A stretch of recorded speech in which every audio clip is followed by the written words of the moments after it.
Bonsoir à tous, je suis Jade Serba, coordonnatrice événements et communication au RGCQ.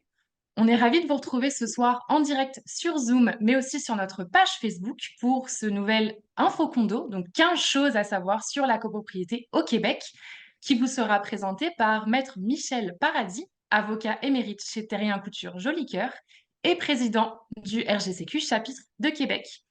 Vous pouvez poser toutes vos questions dans le petit bouton Q&R ou Q&A qui se trouve en bas de votre écran. Nous y répondrons à la fin de la présentation. Pour ceux qui sont inscrits à ce webinaire via notre site web, vous recevrez l'enregistrement de cette conférence ainsi que la présentation automatiquement par courriel sous une semaine après l'événement. Je laisse maintenant la parole à vos conférenciers et je vous souhaite une bonne conférence.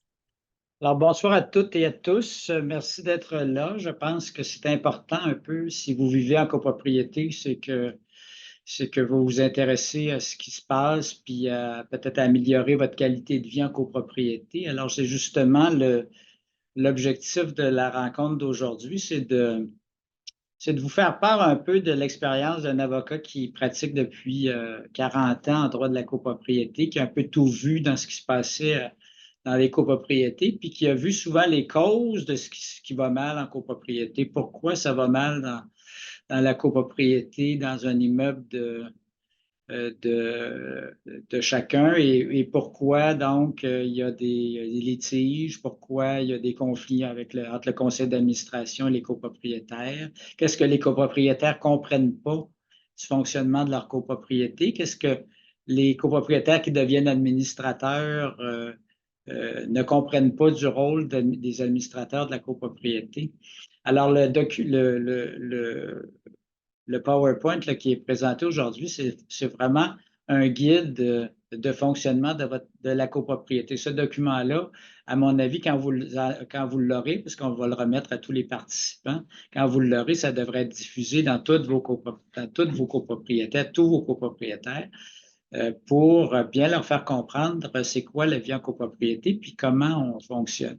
Par exemple, je sais qu'il y a plusieurs d'entre vous, les administrateurs de leur syndicat, qui ont un guide d'accueil des nouveaux copropriétaires. Alors, ce document-là, des 15 règles pour bien vivre en copropriété, bien, c'est manifestement quelque chose qui pourrait faire partie là, de votre, de votre guide d'accueil pour justement permettre à vos nouveaux copropriétaires de bien comprendre ce qui se passe à vos copropriétés. Alors, comme on n'a qu'une heure devant nous, je veux répondre aussi à vos questions, vous en aurez sans doute plusieurs. Je me permets là, d'amorcer tout de suite la première règle, qui est évidemment que on ne doit pas vivre en copropriété si on ne comprend pas qu'il s'agit d'un mode de vie particulier nécessitant beaucoup de compromis. En fait, beaucoup de gens vendent leur maison. Autrefois, c'était un peu ça, hein? On vendait la maison parce que c'était trop complexe de l'entretenir, que c'était probablement plus en banlieue qu'au centre-ville, et que donc on était à une étape de notre vie où on voulait changer de mode de vie, mais il faut comprendre qu'aller en copropriété, c'est pas comme rester dans une maison. Quand on veut fumer dans sa maison ou à l'extérieur dans sa cour, on peut. Quand on est en copropriété, on ne peut plus. Si la copropriété l'interdit, puis de plus en plus de copropriétés l'interdisent, on peut et malheureusement plus fumer ni dans le condo, ni à l'intérieur de son propre appartement, ni à l'extérieur, évidemment, dans les corridors où la loi l'interdit d'emblée. Alors, si on a des animaux, ben, si on a un chien, évidemment, quand on est dans notre cour, on est dans notre maison avec notre cour, on l'envoie faire ses besoins dans la cour, on ramasse quand ça nous tente. En copropriété, évidemment, si la copropriété permet les animaux, ce qui est souvent pas le cas, si la copropriété permet les chiens, bien évidemment, ce n'est pas les mêmes règles que dans votre cour. Vous devez ramasser, vous devez amener votre chien en dehors des gazons de la copropriété, etc. Donc, c'est ce genre de compromis qu'il faut faire. Il peut pas, vous voulez jouer de la musique dans la cour de votre maison, pas de problème. Vous voulez jouer de la musique dans la cour du condo, il n'y en est pas question. Pour stationner votre voiture, il y a toutes sortes de règles qui s'appliquent. Vous ne pouvez pas stationner n'importe où, n'importe quand, n'importe comment. Vous ne pouvez pas, si vous voulez avoir des choses sur votre balcon, c'est pas comme si vous étiez dans votre cour, vous ne pouvez pas avoir un auvent, vous pouvez même, il y a des copropriétés qui interdisent d'avoir des fleurs sur les galeries, vous ne pouvez pas avoir des revêtements sur votre galerie qui pourraient endommager les matériaux de base, le ciment de la galerie. Donc, c'est tout un ensemble de règles très imposants qui existent dans une copropriété, qui doivent être respectées. Et malheureusement, les gens ne savent pas ça avant d'acheter dans une copropriété. Ce n'est pas évidemment ce qui est promu par ceux qui construisent des immeubles en copropriété. Je vois trop souvent les promoteurs, souvent des maisons arrangées, qui veulent laisser croire aux gens que finalement, ils achètent une maison puis que ce qui se passe avec la déclaration de copropriété puis tout ça, c'est un accessoire que, bon, ça ne servira pas vraiment, mais c'est juste pour vous assurer que vos voisins sont tranquilles. Mais en réalité, c'est pas ça du tout, là. C'est les règles, même en maison arrangée, ce sont les mêmes règles de vie partagées qui doivent être respectées par tous les copropriétaires.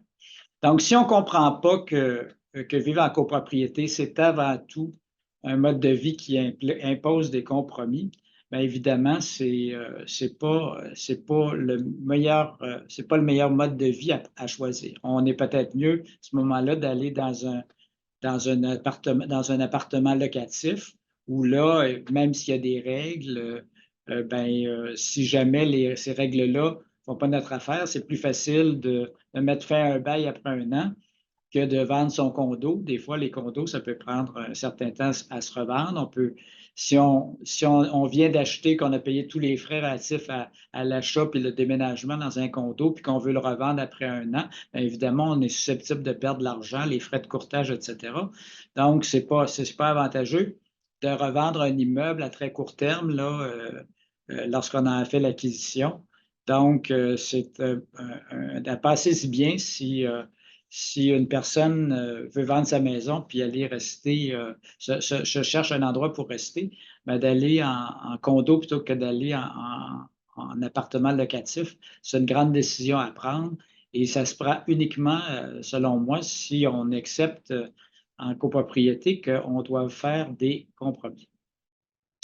Maintenant, la deuxième règle importante, c'est que si vous achetez dans une copropriété neuve, et comme je l'indique avec un joli petit astérisque, que ce n'est pas recommandé d'acheter dans une copropriété neuve, prenez toujours pour acquis que l'entrepreneur a tourné les coins. En fait, étonnamment, quand on achète une propriété, un appartement en copropriété, ben, c'est le seul achat qu'on fait sans vraiment qu'il y ait d'inspection qui soit faite de l'ensemble de l'immeuble. Évidemment, on accepte, si on l'a avant de signer le contrat du notarié, on accepte le contenu de notre appartement. On espère que le promoteur a fait aménager l'appartement comme on a souhaité et comme on a payé. Et ça, on peut le vérifier. Mais j'ai vu des cas où malheureusement l'appartement n'était même pas prêt au moment où les gens ont signé le contrat de vente. Mais quoi qu'il en soit, on espère au moins pour un copropriétaire qui achète son appartement, ben, il peut au moins vérifier le contenu de son appartement. Mais évidemment, aucun copropriétaire ne vérifie l'ensemble des parties communes avant d'acheter sa partie privative. Et donc, le milieu de la construction étant ce qu'il est au Québec, bien évidemment, la construction en général, en très grand général, laisse à désirer à tout point de vue. Promoteurs, constructeurs, sous-traitants, il n'y a pas de vérification.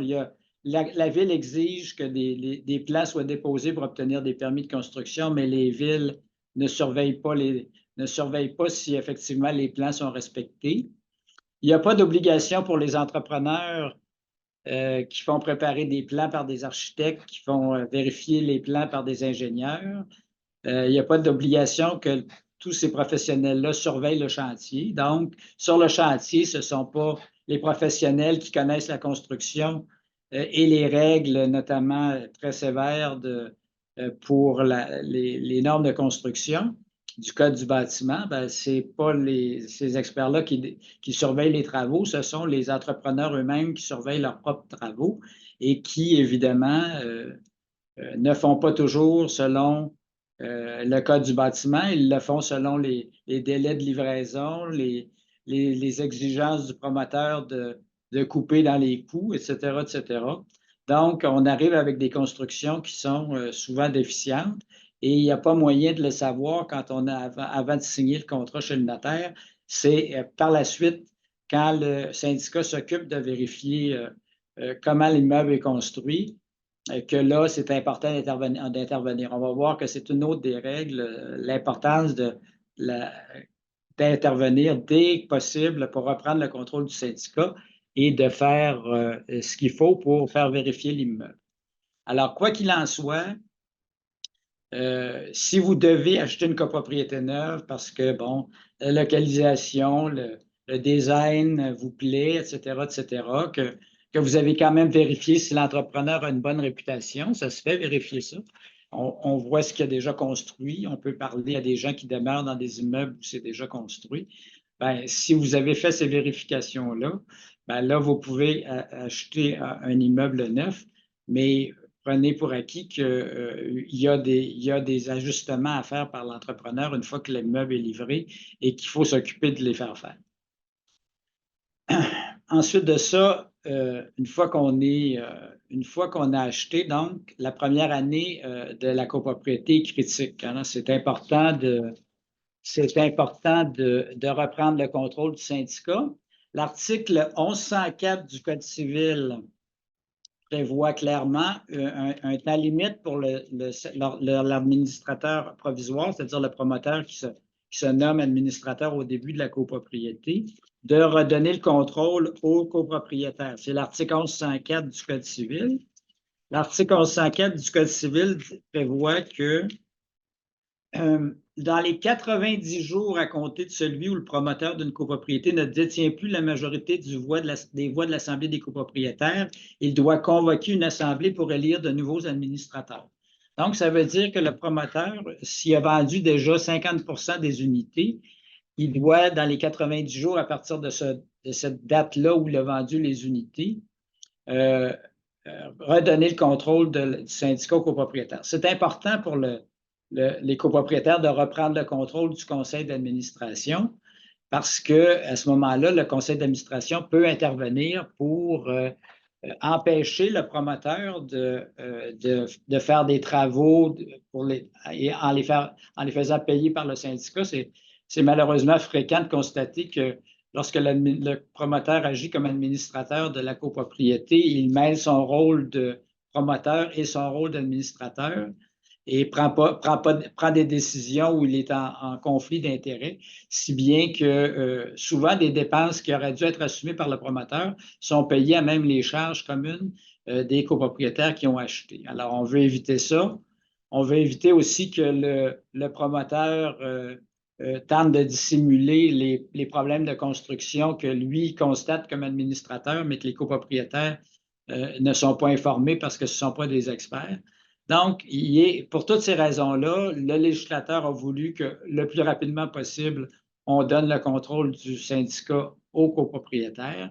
Et donc, il faut que les copropriétaires sachent ça pour pouvoir prendre le contrôle. Alors, il y a cette règle-là du 90 jours de 50 des ventes, mais il n'y a rien qui... Toutes les déclarations de copropriété prévoient aussi que 10 des copropriétaires peuvent demander à l'administrateur de convoquer une assemblée de copropriété dans les 21 jours. Alors, donc, c'est important quand même de penser que si vous êtes dans un immeuble, si vous avez acheté dans un immeuble où les condos tardent à se vendre, là, il n'y en a pas tant que ça, mais quoi qu'il en soit, ça arrive, surtout les plus petits immeubles. Vous pouvez quand même exiger, si vous êtes 10 des propriétaires, vous pouvez quand même exiger de tenir une assemblée pour élire de nouveaux administrateurs qui ne seront pas le promoteur. On a déjà, dans la jurisprudence, on a déjà plaidé que le promoteur, même s'il pourrait être élu, techniquement, il pourrait être élu comme premier administrateur à l'Assemblée des copropriétaires, mais en principe, les tribunaux ont exprimé l'avis que le promoteur doit se retirer du conseil d'administration pour donner toute la latitude aux copropriétaires de prendre les mesures pour se protéger, prendre les mesures pour faire terminer l'immeuble, pour faire inspecter l'immeuble. Alors, c'est toutes ces mesures-là qui sont importantes à prendre dès le début de la copropriété parce qu'il y a malheureusement le premier élément que tout avocat va révéler à ses clients lorsqu'il les rencontre, c'est la question de la prescription. Il y a des délais de prescription de 1 an, 3 ans, 5 ans, dépendant des situations. Là, c'est pas ce soir un séminaire sur les délais de prescription, mais quoi qu'il en soit, il faut toujours se préoccuper qu'il y a des délais de prescription et qu'après ces délais-là, on n'a plus de recours contre les responsables. Et donc, d'où l'importance de reprendre très rapidement le contrôle du conseil d'administration dans une nouvelle copropriété. Maintenant, il y a un mythe qui, évidemment, est toujours celui du fait qu'on pense que parce qu'on avait beaucoup de troubles avec notre maison, puis que c'était on devait y consacrer beaucoup de temps, puis d'énergie, puis de frais, on s'en va en condo, puis là, on n'a plus rien à faire. Ben, c'est manifestement un mythe parce que, premièrement, dans un appartement en copropriété, il faut quand même entretenir sa partie privative. Alors, il y a des frais importants à faire ça. Il faut évidemment assurer sa partie privative. Donc, faut souscrire des assurances pour sa partie privative. Il faut veiller à ce que les parties communes ne soient pas endommagées. Hein. C'est quand même une responsabilité des copropriétaires de surveiller que les parties communes ne soient pas endommagées. Il faut, évidemment, on va le voir, participer à la gestion de l'immeuble, soit en devenant administrateur, soit en aidant les administrateurs à administrer l'immeuble. Il faut aussi assister aux assemblées de copropriété. Les assemblées de copropriété, il y a des quorums à respecter, donc le législateur souhaite que les copropriétaires assistent en grand nombre à leur assemblée de copropriété. On ne peut pas se désintéresser des assemblées de copropriété en disant, bon, on laisse ça aux autres puis tout va bien. C'est important que les copropriétaires assistent aux assemblées. Et puis, il faut collaborer, hein, quoi qu'il en soit, quoi qu'il arrive, il faut collaborer avec le conseil d'administration et avec le gestionnaire. Il y a beaucoup d'immeubles qui ont des gestionnaires externes. Donc, c'est important pour les copropriétaires de collaborer avec le conseil et avec les gestionnaires. Donc, il y a des choses à faire quand on vit en condo. Et c'est malheureusement un mythe de penser que, puis ça, c'est vraiment les administrateurs qui se succèdent, nous le disent toujours comme leur avocat, quand on est leur avocat et qu'on les représente, ils nous disent toujours, bien évidemment, les copropriétaires pensent qu'on est à leur service, puis ils ne se préoccupent pas du tout de de faire quoi que ce soit pour la copropriété, juste de demander des services et d'avoir des exigences. Alors, ce n'est pas ça la vie en copropriété, c'est manifestement pas ça. Alors, ça, je l'ai déjà répété à plusieurs reprises, puis c'est mal compris, évidemment, en copropriété. Les administrateurs, ce ne sont pas les employés des copropriétaires. Et bien qu'il y ait des responsabilités qui endossent comme administrateur en raison de la déclaration de copropriété du Code civil, ça ne devient pas ils sont pas au service des copropriétaires. En fait, les gens ne réalisent pas, là, mais c'est leurs voisins qui sacrifient leur temps de vie pour s'occuper de leur immeuble à la place de vous. Alors, manifestement, c'est important que tout le monde comprenne ça. Là, il y a beaucoup d'applaudissements puis beaucoup d'applaudissements puis de doigts en l'air qui approuvent ça, mais c'est évident que c'est pas compris en copropriété, puis c'est davantage compris l'implication des administrateurs qui sont les voisins et non pas les employés des copropriétaires. Ce serait beaucoup plus facile. Les administrateurs ont beaucoup de responsabilités qui sont prévues à la déclaration de copropriété, des responsabilités importantes. Ils doivent évidemment souscrire des assurances pour qu'ils n'aient pas de problème avec leur travail. Mais c'est important pour les administrateurs d'avoir le support des copropriétaires et non pas simplement que les copropriétaires croient qu'ils sont à leur service. Alors, trop souvent, les copropriétaires pensent que les administrateurs sont à leur service. C'est bien dommage. Alors, puis bon, on est en copropriété, on est tous des voisins, on essaie d'avoir des bonnes relations. Bon, certains sont nos amis, certains ne sont pas, mais certains sont nos amis, c'est souvent ça. Mais malheureusement, même comme amis, les copropriétaires qui deviennent des administrateurs, ben, ils doivent laisser un peu leur, euh, leur amitié de côté pour exiger quand même des autres copropriétaires qui ne respectent pas la déclaration, qui la respectent. Parce que c'est important parce que à partir du moment où un ou deux copropriétaires ne respectent pas la déclaration, ben là, tous les autres arrivent avec le même argument lorsque vient le temps de leur dire ben, vous ne respectez pas la déclaration. Oui, mais vous avez laissé monsieur Tremblay promener son chien dans la cour. Vous avez laissé Madame Côté avoir un auvent sur son balcon. À ce moment-là, ben, exigez pas que nous, on ramasse nos bottes à la porte ou que, etc., etc. Donc, c'est à partir du moment où un ou deux copropriétaires, on les tolère, ben, ça provoque un effet d'enchaînement dans l'ensemble de la copropriété. Donc, malheureusement, même si les administrateurs sont vos amis, ben, ils doivent faire respecter la déclaration. Puis vous devez, puisque ce sont vos amis, en tout cas, vous considérez que ce sont vos amis, ben, on respecte ce que nos amis nous demandent. Je pense que, en tout cas, moi, c'est ma philosophie. Quand mes amis m'écrivent ou me demandent des choses, je mets mes choses de côté, puis je leur réponds que oui, je vais m'occuper de ça parce que c'est comme ça qu'on garde des amis. Alors, même si les administrateurs sont vos amis, respectez ce qu'ils vous demandent, puis vous allez garder votre lien d'amitié.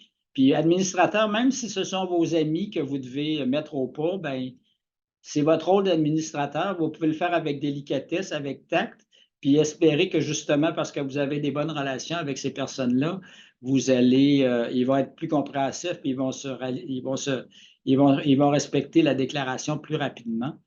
Mais malheureusement, on voit aussi que dans certains cas, le rôle d'administrateur et d'ami, ça peut briser des amitiés. Alors donc, faut bien comprendre ça en copropriété, on peut avoir des bonnes relations avec ses voisins qu'avoir ses amis, mais aussi qu'il faut respecter les règles, puis que même nos amis peuvent nous rappeler à l'ordre de respecter les règles. Bon, alors, pour bien comprendre en copropriété que la seule et meilleure manière de garder la valeur de la copropriété, c'est d'investir dans son entretien. Alors, le Code civil, la déclaration de copropriété exige que l'immeuble soit entretenu, réparé, que les composantes soient remplacées. Et il n'y a pas, il n'est pas question, tout le monde a droit dans l'immeuble à avoir un environnement impeccable. Alors, si ça coule à un endroit, on ne peut pas dire, si ça coule et l'eau entre à un endroit, on ne peut pas dire, ben là, ce n'est pas une priorité de réparer cette chose-là, on n'a pas beaucoup d'argent, on économise pour remplacer la toiture éventuellement. Et là, ce n'est pas parce qu'il y a un peu d'eau dans ta fenêtre qu'on va intervenir. Malheureusement, en copropriété, c'est pas comme ça que ça fonctionne. Tout le monde a droit, toute partie privative, tout copropriétaire a droit d'avoir une réparation de ce qui cloche dans l'immeuble au moment où ça cloche. Et on ne peut pas reporter les travaux. C'est une obligation des copropriétaires du syndicat d'intervenir. Encore dans la jurisprudence récente, là, deux copropriétaires ont poursuivi le syndicat qui avait négligé de faire des réparations parce que bon, ça aboutissait pas, ils trouvaient pas d'experts, ils remettaient en cause la nécessité de faire les travaux, l'ampleur des travaux, etc., etc. Alors, finalement, les copropriétaires sont déménagés, mais ils ont maintenu leur poursuite. Puis le syndicat était condamné à payer pas beaucoup d'argent pour leurs dommages de perte de jouissance, mais finalement, la Cour a décidé aussi de condamner à payer les frais d'avocat, puis ça a coûté 20 ou 25 000 $. Alors finalement, tout ça a coûté 30 35 000 $ au syndicat. Alors, sais, déjà que ça coûte cher vivre en copropriété, que les charges ne cessent pas d'augmenter, que les assurances augmentent, etc., tous les coûts augmentent. Puis évidemment, c'est normal aussi, comme toute chose dans la vie augmente. Ben, c'est d'avoir un jugement en plus qui condamne le syndicat de dommages, ben, c'est vraiment dommage pour les copropriétaires en général qui l'assument. Puis ça démontre bien que euh, parfois les personnes qui sont en charge du conseil d'administration ne comprennent pas bien leur rôle, puis l'exécutent pas bien. Puis ça, en bout de ligne, ce n'est pas nécessairement eux qui en assument les conséquences. Évidemment, ils en assument une quote-part comme copropriétaire, mais c'est l'ensemble des copropriétaires qui sont obligés de payer pour leurs erreurs. Alors, c'est vraiment dommage. Alors, si tout le monde dans l'immeuble, administrateurs et copropriétaires, comprennent que d'investir, c'est important puis qu'il faut le faire au moment où c'est nécessaire et non pas de reporter, bien évidemment, la copropriété s'en porte mieux. Un syndicat doit toujours, en 2024, là, c'est fondamental. Si vous vivez dans une copropriété, demandez toujours. Puis là, ça va être quand le règlement quand le règlement qui va définir comment une étude de fonds de prévoyance est faite, puis un carnet d'entretien, là, probablement en cours d'année 2024, ben là, évidemment, tout ça va être défini clairement, mais quoi qu'il en soit, selon tous les experts, que ce soit les experts avocats, notaires, etc., tous ceux qui pratiquent en copropriété ou qui œuvrent au sein de la copropriété ou qui connaissent la copropriété sont d'accord à dire qu'un syndicat en 2024 doit avoir un carnet d'entretien, une évaluation de la bâtisse, bien ça c'est obligatoire par la loi, une évaluation de la valeur de reconstruction à neuf de la bâtisse qui est refaite tous les 5 ans. Alors, il faut avoir une étude de fonds de prévoyance, évidemment, qui va vous permettre de savoir comment sauver de l'argent pour faire les réparations majeures de l'immeuble. Une description de l'unité de référence pour les assurances qui permet de voir quelles sont les améliorations qui sont assurées par les copropriétaires et les parties privatives et communes qui sont assurées par le syndicat. Un fonds d'auto-assurance. Alors, ça aussi, c'est obligatoire pour tous les syndicats d'avoir un fonds qui couvre la franchise la plus élevée du syndicat. Alors, si vous êtes dans une copropriété qui n'a pas ça en 2024, vous n'êtes pas top-notch, vous n'êtes pas à jour, vous devez penser que vous devez avoir ça dans votre copropriété. Et ça, ben, vous adressez, si vous êtes simplement copropriétaire puis que vous vous inquiétez qu'il n'y a pas ça à votre copropriété, bien évidemment, vous n'en faites pas nécessairement tout un cas à l'Assemblée des copropriétaires. Vous adressez une petite note aux administrateurs, leur disant, écoutez, les experts qu'on consulte, les livres qu'on lise mentionnent que notre syndicat devrait avoir ces éléments-là. Est-ce qu'on les a? Est-ce qu'on envisage de les faire faire? Pouvez-vous en parler à la prochaine Assemblée générale? Puis, manifestement, ben, ça va créer une préoccupation chez les administrateurs d'envisager de se mettre à jour à ce niveau-là. Bon, pour les réparations, on fait beaucoup de dossiers, donc on fait beaucoup de dossiers qui traitent justement des relations entre le conseil d'administration et les copropriétaires sur les réparations dans l'immeuble. En principe, le conseil qu'on donne à tous les syndicats de copropriété, c'est si un copropriétaire, évidemment, préoccupez-vous de toutes les réparations à faire aux parties communes qui causent des dommages dans les parties communes, c'est assez évident. Bon. Mais parfois, des dommages sont causés dans les parties privatives qui sont causées par des parties communes. Alors, les infiltrations d'eau, par exemple, par les fenêtres, par les revêtements extérieurs, etc., ce sont des dommages qui se manifestent dans les parties privatives, mais qui dépendent des parties communes. Il faut réparer les parties communes. Donc, il ne faut pas d'emblée que dès qu'un copropriétaire se plaint d'une situation de l'eau qui coule, de la défectuosité de sa tuyauterie, de l'effectuosité de son électricité, que les administrateurs disent, ah ben là, c'est dans votre unité, on ne s'en occupe pas, c'est chez vous, puis vous payez. Mais ce n'est pas comme ça que ça marche en copropriété. En principe, quand un copropriétaire dénonce un problème qui n'est pas évidemment d'une partie privative, là, le syndicat doit aller voir, doit intervenir pour déterminer c'est quoi la cause du problème, d'écarter, puis des fois, ça prend un expert pour ça, d'écarter que ce soit le syndicat qui soit responsable de la réparation à effectuer parce que ça relève entièrement de la partie privative. Et là, une fois que le syndicat a en main là, les éléments qui lui démontrent que c'est une réparation qui relève uniquement de la partie privative, à ce moment-là, il écrit une note ou il adopte une résolution du conseil d'administration qui envoie au copropriétaire disant voici, nous avons fait vérifier, notre expert nous dit que le problème dépend uniquement d'un élément de votre partie privative. En conséquence, le syndicat n'interviendra pas pour réparer cette situation-là. Quand les experts ne sont pas en mesure de déterminer, ça arrive bien des dossiers, les experts ne sont même pas en mesure de déterminer quelle est vraiment la cause de l'infiltration d'eau, de la défectuosité électrique, etc. Ben, quand c'est ce cas-là, ben, souvent, il faut voir les enjeux. Si l'enjeu, c'est quelques centaines de dollars ou même en bas de 2 000 ou 3 000 dollars, ben, la meilleure décision dans ce cas-là, plutôt que de commencer un litige, d'engager des avocats, etc., c'est peut-être de trouver une solution de compromis avec le copropriétaire où chacun syndicat paye un tiers ou une demi de la réparation, le copropriétaire en paie une demi où on s'entend sur un partage selon la gravité des dommages et puis la possibilité d'établir la cause. Et à ce moment-là, on est capable de régler le dossier rapidement si tout le monde y met du sien, puis si on est raisonnable. Alors, mais si on commence à s'obstiner sur très longtemps sans avoir aucun élément, tu sais, si chacun de son côté dit, ben moi, je pense que c'est le syndicat qui devrait réparer, puis le syndicat dit, moi, je pense que c'est le copropriétaire qui devrait payer, puis que personne n'obtient un avis externe, un avis objectif, ça, c'est les experts qui les donnent, ben à ce moment-là, on s'en va vers un cul-de-sac où on va se ramasser devant les petites créances avec tout ce que ça occasionne comme inconvénient. Alors, un syndicat où les administrateurs ne veulent pas rien réparer, là, ça donne une très mauvaise réputation à la copropriété, puis ce n'est pas bon pour la valeur de revendre des unités.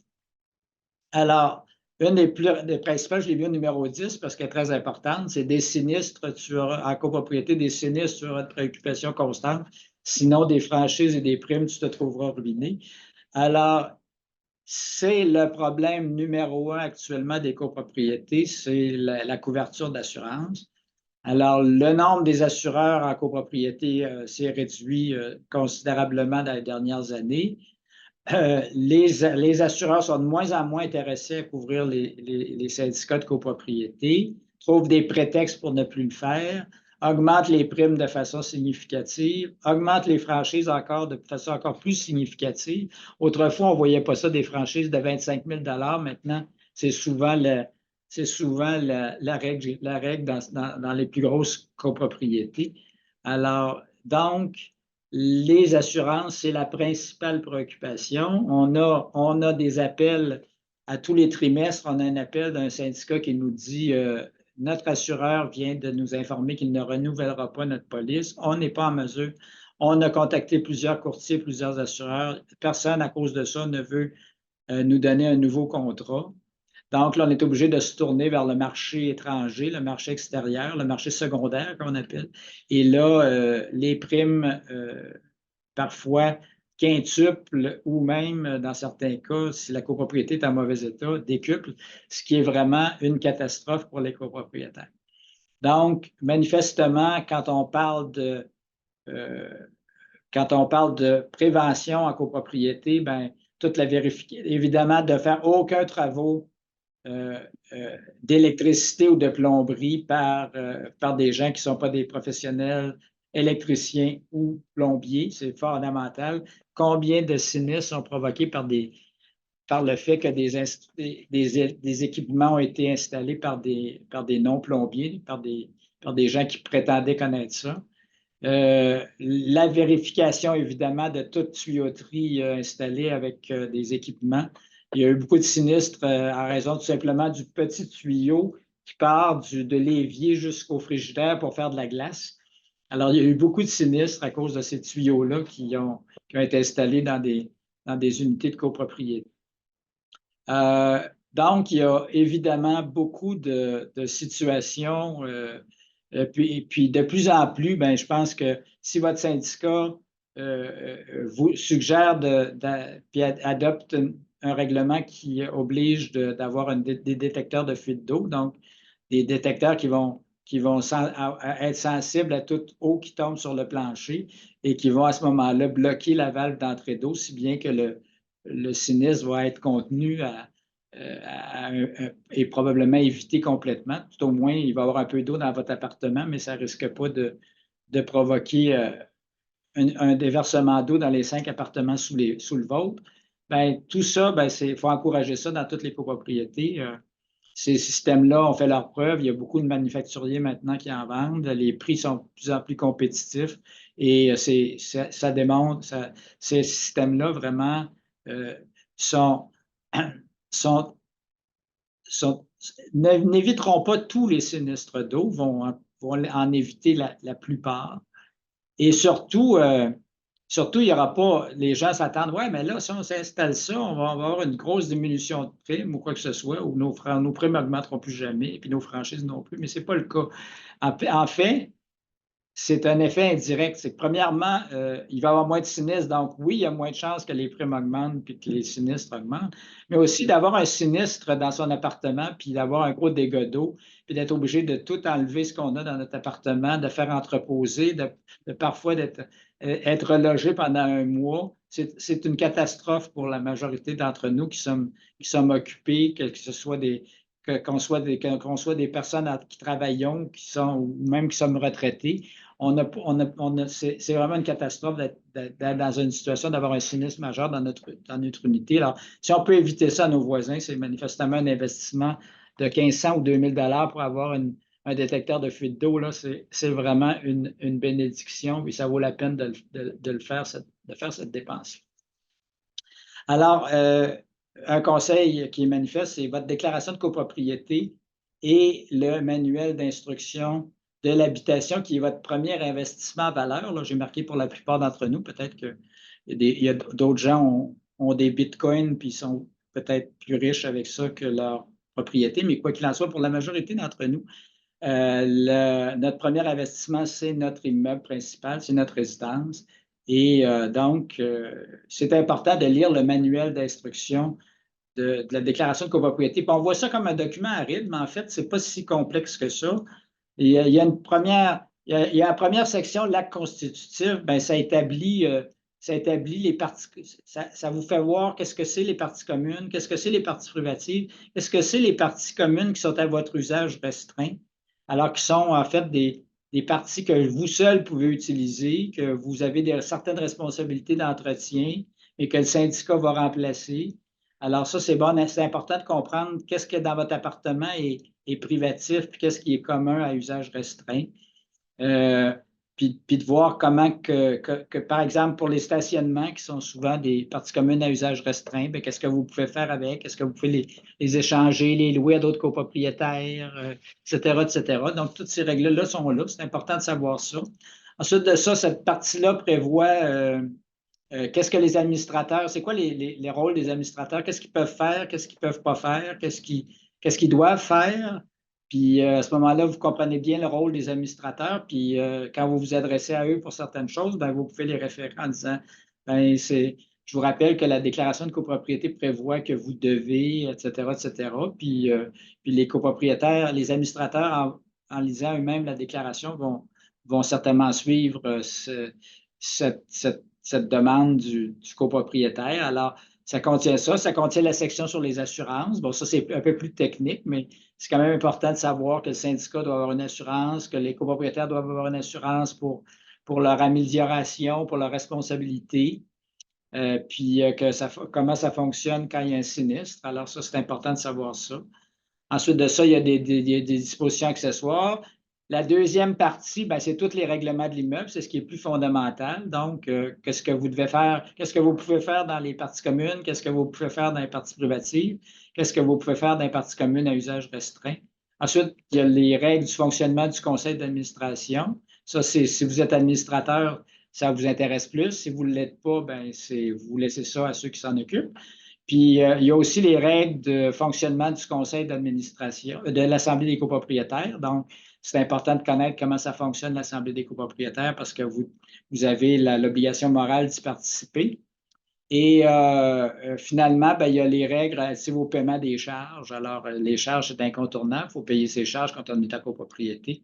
Donc, c'est simplement ça, la déclaration de copropriété. Ça prend pour une personne là, qui s'y met un 2 heures et puis lit ça, puis elle note ça. J'en ai vu des gens là, leur déclaration est tout annoté. Ils ont des beaux, ils ont mis du jaune un peu partout, puis des onglets. Puis c'est pas pour faire du trouble à leur conseil d'administration, c'est simplement pour connaître comment ça fonctionne, puis comprendre comment ça fonctionne, puis ça en fait des meilleurs copropriétaires. Alors, je pense que c'est important de lire la déclaration de copropriété en entier, au moins une fois tous les 3-4 ans, parce que c'est des documents, malheureusement, si on ne les consulte pas souvent, on peut les oublier.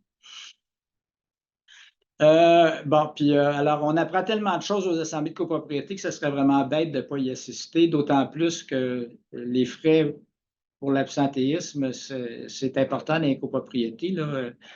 Alors, les copropriétés doivent réserver des salles, s'assurer donc, font venir des experts parfois pour présenter des situations à la copropriété, des travaux qui sont envisagés. On engage des présidents d'assemblée, les gestionnaires sont présents, etc., etc. Donc, c'est important que l'assemblée se tienne quand elle a été convoquée. Puis pour ça, ben, il faut qu'il y ait quorum. Alors, il faut qu'il y ait quorum, il faut qu'il y ait 50,01 % des copropriétaires soient présents à l'Assemblée en cas de part. Donc, c'est une préoccupation constante des administrateurs de s'assurer que leur assemblée qui convoque va avoir le quorum, parce que s'il n'y a pas de quorum, ben, il ne peut pas avoir d'assemblée, puis elle doit être ajournée. Puis, c'est des frais additionnels pour la copropriété, puis c'est du trouble additionnel pour les administrateurs.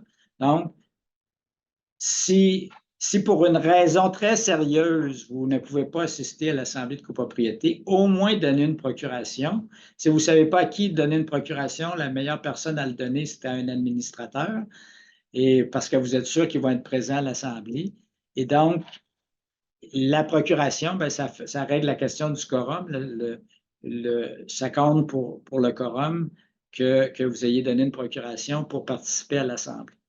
Et à l'Assemblée, ben, l'Assemblée, tous les assemblées de copropriété, les administrateurs font un rapport de ce qu'ils ont fait pendant l'année. Alors, ils expliquent combien de fois ils se sont réunis, qu'est-ce qu'ils ont discuté au conseil d'administration, les décisions qu'ils ont prises, les travaux qu'ils ont déterminés qui devaient être faits, les travaux qu'ils ont faits, ce qui a bien été dans les travaux, ce qui a moins bien été, pourquoi certains travaux ne sont pas terminés.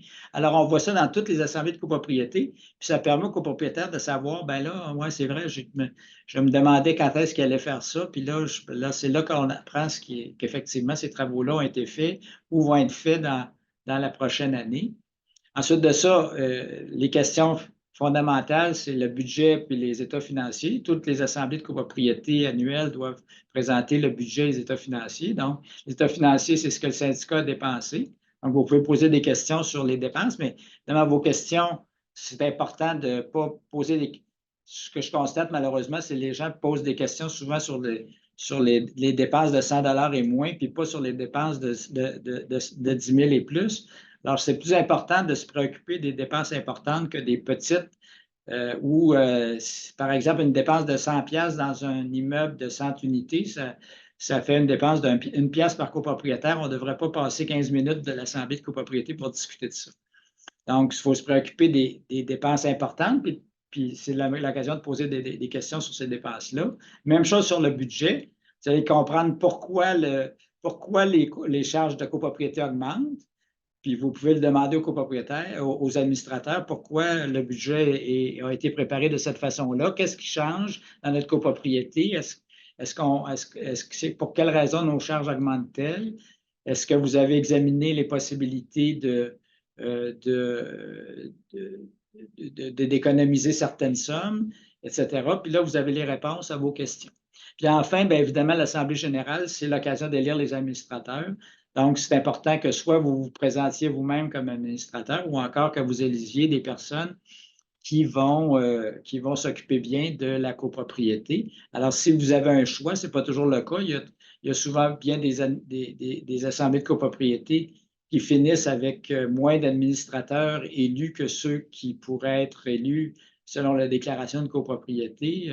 On élit 4 administrateurs alors qu'il y a 5 postes parce qu'il n'y a pas de volontaires. Mais quoi qu'il en soit, si vous avez une occasion d'élire des administrateurs, ben, c'est une bonne occasion de choisir là, des gens d'expérience et des gens qui vont bien s'occuper de la copropriété. Donc, pour ça, il faut assister aux assemblées. C'est vraiment important. Et de plus en plus, ben, les assemblées, pour faciliter et favoriser la présence, se font en virtuel. Alors, ce n'est pas le déroulement idéal d'une assemblée en virtuel. Il y a certaines contraintes. Mais par contre, ça a vraiment l'avantage de démocratiser l'assemblée, d'amener l'assemblée dans le salon des copropriétaires, si bien que ça permet tout au moins, si les administrateurs préparent bien leur assemblée, bien, ça permet aux copropriétaires d'être informés là, de ce qui se passe à la copropriété. Bon, alors, au niveau de l'élection des administrateurs, ben, moi, je pense que ce que je constate de mon expérience, c'est que il faut quand même qu'il y ait de la rotation des administrateurs dans un immeuble, mais pas nécessairement, évidemment, à toutes les années. Alors, donc, c'est important que certains administrateurs restent en poste au moins 3 à 5 ans là, pour assurer un suivi des décisions, un suivi des travaux, un suivi de la connaissance de l'immeuble pour qu'effectivement les meilleures décisions soient prises. Malheureusement, il y a des copropriétés qui, parce que les gens se découragent, changent d'administrateur à chaque année. C'est vraiment pas bon, là. On voit ça dans les procès-verbaux. Puis si quelqu'un me demande conseil, s'il devrait acheter dans un immeuble, puis que je vois des procès-verbaux qui montrent une rotation constante des administrateurs, même en cours d'année, je vais leur dire que c'est un peu inquiétant. Par contre, c'est aussi inquiétant que des administrateurs les mêmes administrateurs d'une copropriété soient en poste depuis 10 ou 15 ans. Ce n'est pas toujours le cas. Il y a des cas où, effectivement, les gens sont là depuis 10-15 ans parce ce sont d'excellents administrateurs. Mais par contre, on constate que les administrateurs qui sont là depuis un peu trop longtemps ont tendance à avoir trop de contrôle sur l'ensemble des opérations de l'immeuble, à se comporter un peu plus comme propriétaire de l'immeuble que comme gestionnaire de l'ensemble des actifs des copropriétaires. Et ça, ce n'est pas nécessairement souhaitable. Alors donc, les meilleurs immeubles, ce sont ceux là, qui ont une certaine rotation des administrateurs aux 3-5 ans. Mais pour ça, bien, il faut que, premièrement, les administrateurs aient toujours une préoccupation de trouver leur successeur. Et pour les copropriétaires, bien, d'avoir une préoccupation toujours de s'offrir pour être élu au conseil d'administration si on a évidemment les capacités là, pour agir comme administrateur, puis un goût de connaître et de savoir comment ça fonctionne une copropriété. Alors, ça, c'est l'avocat qui parle. Dans bien des immeubles, ça prend juste un copropriétaire qui fait du trouble pour que tout le monde soit affecté. Alors, trop d'immeubles endurent des copropriétaires qui sont des troubles-fêtes, qui critiquent tout ce qui se passe, qui interprètent la déclaration de copropriété uniquement comme ça fait leur affaire et qui sont manifestement des gens qui ne sont pas faits pour vivre en copropriété parce qu'ils veulent, bien qu'ils ne se présentent jamais comme administrateurs, sont présents à l'Assemblée des copropriétaires avec 100 questions et sans critique du conseil d'administration qui, manifestement, aurait pu se régler en dehors de l'Assemblée, mais ils veulent faire un spectacle de leur attitude. Alors, c'est malheureusement quelque chose qui affecte beaucoup de copropriétés. Et ça, je pense que c'est important que les administrateurs et les copropriétaires n'endurent pas ça dans leur immeuble. Alors, il faut vraiment identifier ces cas-là. Il faut que le conseil d'administration gère ces cas-là en intervenant, adaptant des résolutions, mettant à l'amende si nécessaire, parce qu'il y a des clauses d'amende dans la déclaration de copropriété. Il faut aussi aux assemblées que les copropriétaires, malheureusement, la majorité silencieuse, ceux qui ceux qui n'osent pas trop intervenir, puis qui sont timides, puis qui n'aiment pas ça, la chicane, ben, malheureusement, il faut isoler ces personnes-là, puis leur dire que leur attitude est pas du tout convenable dans une copropriété où il doit y avoir un esprit collectif plutôt que de ramener à soi tout ce qui se passe à la copropriété. Donc, il ne faut pas endurer ce copropriétaire-là là, qui gâche la vie de tous les autres copropriétaires parce que c'est vraiment un phénomène en copropriété qui fait perdre la valeur aux unités de copropriété. Et finalement, ben, c'est destiné à cette personne-là, mon dernier conseil, ben, c'est celui qui ne s'habitue pas à la vie de condo, qui est toujours insatisfait, ben, la chose qu'il doit faire, c'est de déménager, évidemment. Un condo, ça se revend. Tous les condos se revendent. Et si on n'est pas fait pour vivre en copropriété, il faut plutôt que d'essayer de changer au complet l'immeuble parce qu'on pense qu'il devrait fonctionner selon ce qu'on pense et non pas selon la déclaration de copropriété, selon ce que les experts en pensent, selon ce que le droit en pense, selon ce que les fournisseurs de la copropriété en pensent, mais uniquement ce que cette personne-là en pense. Il changera pas, la copropriété ne changera pas pour eux. C'est eux qui doivent quitter la copropriété, ces personnes qui font du trouble à la vie en copropriété. Donc, nos commentaires, ça part de ne déménagez pas en copropriété si vous n'en connaissez pas les règles et si vous n'êtes pas prêt à faire des compromis. Mais par contre, si vous êtes là et que vous considérez que vous êtes toujours insatisfait de ce qui se passe, déménagez au plus vite. Et comme le temps on avait prévu, c'est parfait. On a prévu une petite courte période de questions. Alors, je vais voir quelles questions sont affichées. Alors, il y a 13 questions. Nous sommes un syndicat de 6 unités. L'implication des copropriétaires n'est pas évidente pour le CA. Faute de pouvoir créer un CA de 3 personnes, nous avons dû opter pour avoir 2 administrateurs parmi les copropriétaires rémunérés qui s'occupent de la gestion. Il faut prendre des décisions concernant les frais de condo, les choix d'un entrepreneur, tous ensemble. C'est difficile à gérer. Est-ce légal de fonctionner ainsi? Alors, oui, c'est légal, en autant que généralement, le quorum du conseil d'administration, c'est un de moins que le nombre qui peut être élu. Donc, si vous avez un CA de 3, ben, vous pouvez fonctionner à 2 administrateurs. Comme à 2 administrateurs, vous êtes toujours à la recherche peut-être d'un remplaçant, d'un troisième qui va pouvoir venir vous aider. Vous avez la possibilité en cours d'année de nommer vous-même un administrateur qui va être en poste jusqu'à la prochaine Assemblée générale. Donc, c'est une possibilité de vous chercher quelqu'un pour vous aider comme administrateur. Mais ce que vous vivez à votre petite copropriété, ben c'est malheureusement le problème de la plupart des copropriétés, c'est que c'est très difficile de trouver le nombre d'administrateurs que prévoit la déclaration. Parfois 1, parfois 3, parfois 5 dans les plus grandes copropriétés. Et donc, c'est toujours légal de fonctionner avec le quorum de 2 sur 3 ou de 3 sur 5, mais ce n'est pas la situation idéale et on doit toujours être à l'affût et essayer de convaincre un autre copropriétaire qui doit agir aussi, faire sa part pour la gestion de la copropriété. Moi-même, je vis dans une petite copropriété, on est 8 et puis donc finalement, on est 3 administrateurs, mais 2 plus actifs. Puis lorsque certains copropriétaires ont un comportement qui n'est pas parfaitement en règle avec la déclaration de copropriété, malheureusement, on doit leur dire que si ça ne change pas, on va démissionner puis qu'il n'y aura plus personne qui va s'occuper de l'immeuble.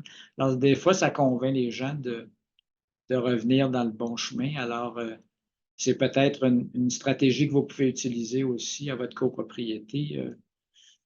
Ça fonctionne dans certains cas. Alors, une autre dit bien d'accord pour collaborer, mais quand les administrateurs ne répondent même pas au message des copropriétaires, le gestionnaire n'est pas très réceptif non plus, ben, vous avez raison. je vous dis pas que vous avez raison sur vos demandes, mais je vous avais raison sur le fait que c'est pas à sens unique. Les administrateurs doivent, les copropriétaires doivent collaborer avec les administrateurs. Les administrateurs doivent aussi collaborer avec les copropriétaires. Alors donc, dans une situation normale, lorsqu'un copropriétaire constate une situation qui transmet soit au gestionnaire ou s'il transmet au gestionnaire ou aux administrateurs un courriel qui est bien rédigé, qui ne comporte pas d'insultes ou de menaces, parce que malheureusement, on s'échappe dans les courriels, qu'on rapporte de façon neutre, remerciant et espérant un suivi des administrateurs, une situation qui, est inacceptable, soit dans notre condo ou dans les parties communes. En principe, on doit s'attendre à ce que les administrateurs vont répondre à cette situation-là par un courriel, tout au moins d'accusé-réception, qui va dire, ben oui, nous examinons le problème et nous vous reviendrons sur la possible solution d'ici un délai de 2. Alors, c'est pas à sens unique. Je pense que les copropriétaires doivent collaborer, mais les administrateurs aussi. Un propriétaire courtier immobilier plaide pour ne pas augmenter les frais de condo, pour ne pas faire peur aux futurs acheteurs, alors qu'on doit voter chaque année les cotisations. Ben oui, c'est ça. Mais là,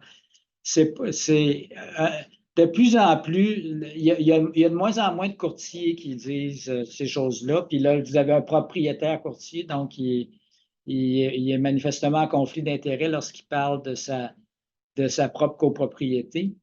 Alors, c'est de moins en moins le discours des courtiers que les charges communes ne doivent pas augmenter dans les copropriétés. Tout le monde est d'accord que les frais d'assurance augmentent énormément, qu'il faut mettre de l'argent dans le fonds de prévoyance alors que autrefois, on mettait 5 qui c'était loin d'être assez, puis que les immeubles, les premiers condos à Québec là, qui ont été construits il y a 50 ans, bien, manifestement, quand il est venu le temps de remplacer les principales composantes, ils ont eu des cotisations substantielles, alors que s'ils avaient mis chacun 100 de plus par mois dans leur charge commune, ils auraient réduit leur cotisation au bout de 50 ans. Leur cotisation spéciale aurait été réduite de 3/4 ou il n'y en aurait pratiquement même pas eu si en plus ils s'étaient munis d'une étude de fonds de prévoyance. Alors donc, c'est pas une question que les charges doivent pas augmenter, c'est que les charges doivent couvrir ce que ça coûte entretenir un immeuble en 2024.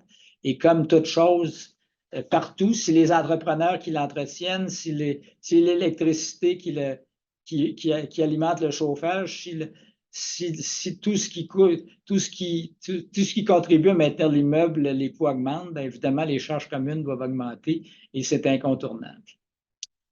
Fonds de prévoyance, comment procéder pour combler le manque à gagner important? Cotisation spéciale sur un nombre d'années. Ben, moi, je pense que pour ça, il faut avoir une étude de fonds de prévoyance. Et quand votre étude de fonds de prévoyance va vous conseiller comment mettre à court, moyen, long terme. Et là, si effectivement vous constatez dans votre copropriété que ça va être difficile le court terme, bien là, vous, avec votre expert qui vous a fait l'étude de fonds de prévoyance, vous pouvez planifier du plus moyen terme. Vous pouvez vérifier avec lui si c'est possible d'envisager que certaines composantes vont durer plus longtemps ou si on dépense un peu plus pour l'entretien de certaines composantes à court terme, est-ce que ça ne va pas reporter de 4 ou 5 ans leur remplacement? Ce qui vous permet un peu de jouer avec le fonds de prévoyance des contributions à court terme et de viser plus sur une augmentation graduelle à moyen ou à long terme, ce qui est souvent plus accepté et acceptable pour les copropriétaires. Alors donc, c'est comme ça qu'on règle ces questions-là d'alimenter le fonds de prévoyance. On est tous, à la règle numéro 8, on est tous conscients, gestionnaires et administrateurs aussi. On semble avoir beaucoup de retard là-dessus. Qui va s'assurer qu'on remplit toutes ces obligations légales? Ben, le législateur s'occupe de mettre en place les règles et bon, il n'y a personne qui va aller en prison parce que les règles ne sont pas respectées. Donc, c'est à la fois l'établissement de règles sans sanction au début. Les sanctions, dans ces cas-là, vont plutôt être économiques. C'est que les condos qui n'ont pas tous les documents obligatoires, ben, ne prendront pas de valeur comme les autres qui ont tous les documents obligatoires. Puis lorsqu'il y aura beaucoup de condos à vendre sur le marché dans plusieurs immeubles différents, ben, les gens vont évidemment rechercher ceux qui ont les documents, qui ont une étude de fonds de prévoyance, qui ont un carnet d'entretien, un, etc., qui ont tous les éléments obligatoires qui doivent être en place, plutôt que ceux qui les ont pas. Alors donc, ça va être une question de valeur économique des appartements lorsque les documents ne seront pas disponibles. Comme nous sommes un petit syndicat, comme la loi n'est pas encore passée, sommes-nous dans l'obligation de faire une étude de fonds de prévoyance? La réponse légale, c'est non, effectivement. Tant que le règlement n'est pas passé, vous n'avez pas d'obligation légale encore, bien que tous les experts recommandent d'avoir une étude de fonds de prévoyance. Là, on sait que le législateur entrevoit d'avoir des règles différentes pour l'étude de fonds de prévoyance pour les petites copropriétés des plus grandes. Donc, il est fort possible que le législateur dise que pour les petites copropriétés, les études de fonds de prévoyance puissent être faites maison. Alors, il n'y a rien qui vous empêche d'effectivement de vous mettre un petit groupe de copropriétaires pour faire une évaluation de quand est-ce qu'on va remplacer le toit, quand est-ce qu'on va remplacer les fenêtres, quand est-ce qu'on va vérifier la brique, etc., etc., puis de vous faire une petite étude de fonds de prévoyance maison qui va probablement être acceptée pour les petites copropriétés de 8 ou moins par le législateur. Donc, ça répond aussi à la question de Mme Bourdeau, là, pour les fonds de prévoyance et carnets d'entretien. Donc, le législateur va probablement permettre que ces documents-là soient faits maison dans les tout petites copropriétés. Mme Bourdeau aussi, les rapports d'impôt, ben ça, s'il faut. La loi exige que les syndicats de copropriété qui sont des personnes morales fassent des rapports d'impôt. Alors, il n'en tient qu'à vous que de respecter ces règles-là. Avez-vous le droit d'interdire l'utilisation d'un Oui, absolument. Ça peut être inclus dans le règlement de la copropriété. Donc, modification par la majorité ordinaire pour interdire ce genre de réfrigérateur-là. Il y a des copropriétés qui interdisent les broyeurs parce que ça aussi, ça peut causer des dégâts d'eau. Alors donc, il n'y a rien qui empêche que les syndicats interdisent ce genre de réfrigérateur-là. Et puis en même temps, exigent même que ceux qui existent en place soient déconnectés de l'alimentation en eau pour éviter des sinistres. Le copropriétaire collabore peu, il est hystérique, aucune discussion possible et son conjoint non copropriétaire veut la représenter pour tout. Quel type de procuration pour le CA? Ben, il n'y a rien qui empêche un copropriétaire de donner une procuration à qui que ce soit, même quelqu'un qui n'habite pas dans l'immeuble pour participer aux assemblées de copropriété. On ne peut rien y faire. Alors, il faut que le CA, malheureusement, essaie de travailler avec les gens qui ont les procurations. Une déclaration de copropriété de 30 ans, est-ce que c'est encore valide? Oui, elle est encore valide, elle est toujours valide, mais elle devrait vraisemblablement, on devrait envisager de la mettre à jour. Alors, on consulte un avocat ou un notaire pour mettre à jour la déclaration de copropriété. C'est un investissement, mais c'est un investissement qui donne la valeur à toutes les unités de copropriété. Avoir une déclaration à jour, c'est un élément de vente, de revente des condos. Alors, si une refonte coûte à peu près 500 $ par unité, là, si on parle entre 10 et 15 000 ben, ça donne certainement autant de valeur, sinon plus, à toute unité de copropriété dans un immeuble qui a une déclaration à jour. Est-ce que les copropriétaires sont obligés de fournir la preuve de renouvellement d'assurance? Si la déclaration l'exige, puis il y a beaucoup de déclarations qui l'exigent, et si vous ne l'avez pas dedans, vous avez juste à la modifier, la réponse est oui. Rotation des administrateurs aux 5 ans. Si personne ne veut céder sa place après 25 ans, il n'est pas question de céder sa place. Hein? Il y a des élections, c'est obligatoire. Le législateur exige que les administrateurs soient réélus à chaque année. Donc, si à chaque année, cette personne-là qui est là depuis 25 ans doit se faire réélire, alors le meilleur moyen que vous avez de ne pas la réélire, c'est de présenter d'autres personnes contre elle qui sont des gens compétents, qui s'organisent, qui ont un plan de match pour redonner de la vigueur et remettre en place la copropriété. Donc, trouver des personnes qui vont se présenter contre ces administrateurs-là qui sont là depuis très longtemps et vous allez effectivement avoir de nouveaux administrateurs qui vont voir les choses d'une nouvelle façon. Maître Paradis, Oui, nous allons devoir conclure. Ça y est, il est temps. ouais, ouais, ben oui, il y avait il y avait deux autres questions, mais Oui, bon, rapidement. allez-y, allez-y. Alors, qu'en est-il de la loi 16 et c'est des obligations qui sont reliées? Ben là, ça ne sera pas l'objet de la conférence d'aujourd'hui, mais évidemment, toutes les obligations légales doivent être respectées. Mais le législateur comprend bien que Rome ne s'est pas construite en un jour. Il faut vraisemblablement mettre ça en place graduellement et lentement, et personne ne va subir de sanctions de cette mise en place graduelle des mesures des nouveaux projets de loi. Nous avons des gouttières au niveau de la toiture. Bon, ben ça, c'est une question un peu spéciale. C'est une question que vous pourrez poser peut-être dans le cadre d'une prochaine conférence à Québec, là, où on va plus dans les détails. Là. Au niveau de la conférence sur les conseils généraux, ben, c'est difficile à répondre à votre question. Alors, ça compléterait, Jade, les questions et les réponses. Je remercie tout le monde là, de votre attention. Ben, je pense que le document, vous devriez le faire circuler dans votre copropriété à tous vos copropriétaires qui vont mieux comprendre comment ça fonctionne une copropriété. Alors, merci à tous. Merci beaucoup, Maître Paradis, pour cette présentation et pour ces réponses aux questions. Pour rappel, pour ceux qui sont inscrits à ce webinaire via notre site web, vous allez recevoir l'enregistrement de cette conférence ainsi que la présentation automatiquement par courriel sous une semaine après l'événement. Je vous présente les prochaines formations. Donc, nous avons la formation Condo 101 qui se déroulera le jeudi 21 mars de 8h30 à 16h30, donc en personne et en ligne. Ensuite, nous avons le mardi 26 mars de 18h à 19h30 sur le sujet de l'autogestion en copropriété. Et le mercredi 3 avril de 18h à 19h, une vitrine sur la copropriété, gestion des comportements abusifs et agressifs. Je vous remercie à tous en tout cas pour votre participation sur Zoom et sur Facebook et je vous souhaite à tous une très bonne soirée.